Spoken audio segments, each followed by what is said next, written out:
Saludos amigos, gracias por la amabilidad de la compañía. Soy Cristino del Castillo y este es su programa A Quemarropa. Creo que hay razones suficientes como para esperar un recrudecimiento de la guerra en Ucrania. Creo que las circunstancias han colocado a Rusia ante una grave disyuntiva. Quiero explicar en forma breve mis criterios con respecto a esta situación. Ustedes recordarán que en la última reunión presencial que sostuvieron las delegaciones de ambos países, o sea, de Rusia y Ucrania, en Estambul, Turquía, Ucrania tuvo a bien presentar una propuesta por escrito, con puntos muy concretos, muy bien desglosados, muy bien definidos. Fundamentalmente esa propuesta consistía, primero, en que Ucrania se acogería a un estatuto de neutralidad. Renunciaba a ingresar a la OTAN. Sin embargo, a cambio de eso, se exigía un mecanismo de garantía de seguridad para Ucrania.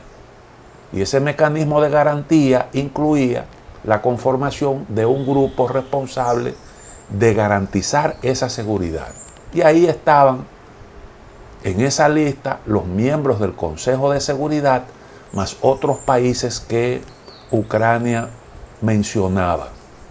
En segundo lugar, se aceptaba una situación de hecho en el territorio de Crimea, la posesión rusa de facto, pero se establecía un calendario que debería agotarse en un periodo de 15 años para definir la situación jurídica de esos territorios.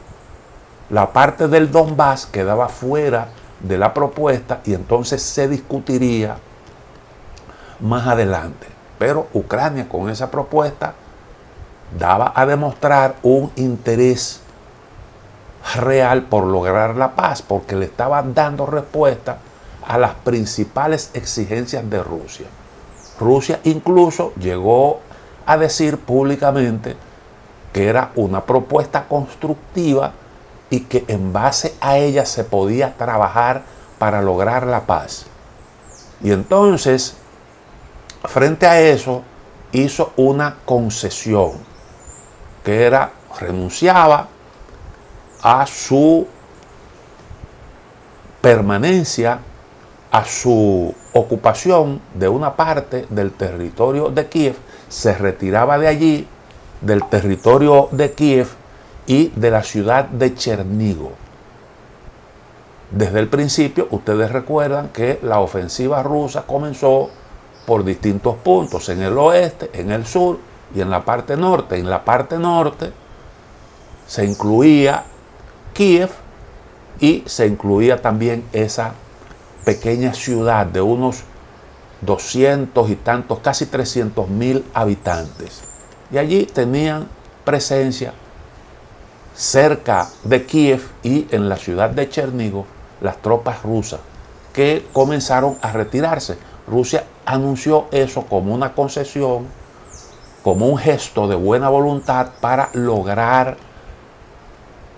una salida diplomática al conflicto.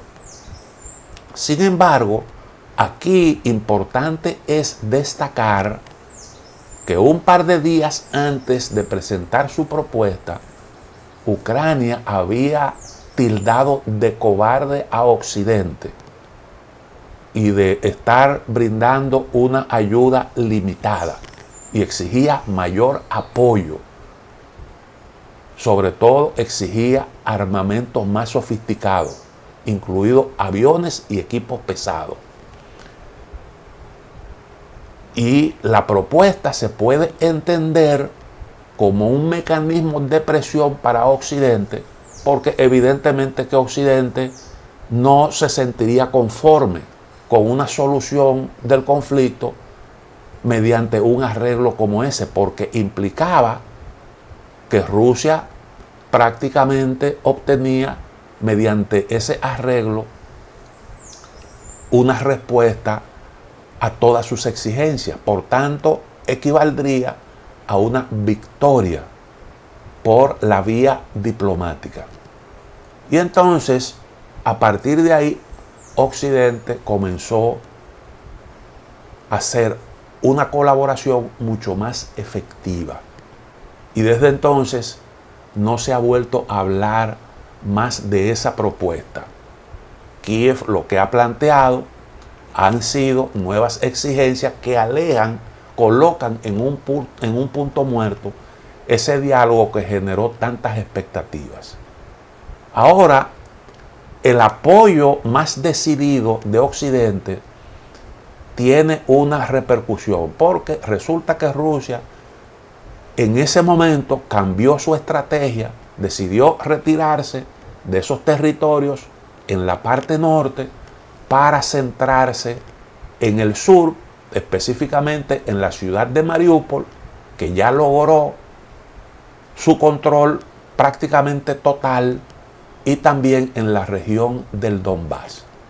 Pero Ucrania, no conforme con esa situación, ha adoptado como estrategia presionar a Rusia mediante ataques en distintos puntos diferentes a eso que Rusia definió dentro de su estrategia militar.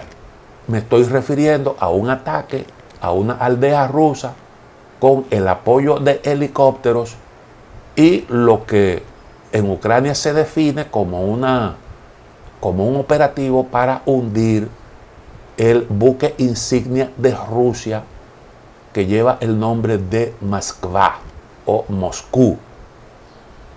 En Rusia se presenta eso como la consecuencia de un accidente, pero en Occidente nadie cree esa versión. La respuesta de Rusia a esta situación fue, en primer lugar, la realización de un ataque, de un nuevo ataque, ahora desde la distancia a Kiev, como para recordarle la capacidad que tiene el país, sus fuerzas armadas, de llegar hasta la capital y de destruir blancos específicos. Reitero, desde la distancia. Y la otra reacción fue un documento de protesta enviado por Cancillería rusa al gobierno de los Estados Unidos, advirtiéndole del peligro de los apoyos que estaba obteniendo Ucrania con armamentos sofisticados. Porque resulta que el curso de la guerra ha hecho que Occidente se sienta, como he dicho en otras oportunidades, un poco más entusiasmado en acompañar a este país con apoyos cada vez más decididos. Y eso, pues, pone en riesgo la estrategia rusa de centrar el conflicto en determinadas zonas, porque con ese apoyo militar, entonces Ucrania puede atacar y mantener en tensión a las fuerzas rusas con operativos fuera de esas áreas. Y entonces, ¿cuál es la disyuntiva? O usted retoma parte de la estrategia original y trata de impedir que Ucrania siga acumulando fuerza militar, o sencillamente se expone a que Ucrania acumule suficiente fuerza militar como para poner en riesgo incluso la propia base naval de Crimea, lo cual se puede ver, se puede juzgar a partir del hundimiento del buque insignia Moskva. Y entonces ahí hay una situación que un poco se asemeja a lo que estaba ocurriendo antes de iniciar la guerra en la magnitud que tiene actualmente, cuando Ucrania realizaba algunos ataques esporádicos en la región del Donbass, que mantenía siempre en zozobra a las fuerzas rusas, a las fuerzas de los rusófilos de Lugansk y Donetsk, que estaban produciendo bajas entre civiles y también bajas militares. Y lo que actualmente está aconteciendo se parece un poco, aunque ahora hay un conflicto abierto ya en la zona del Donbass. Rusia anuncia una gran operación para consolidar allí el dominio de ciertos territorios en esa zona.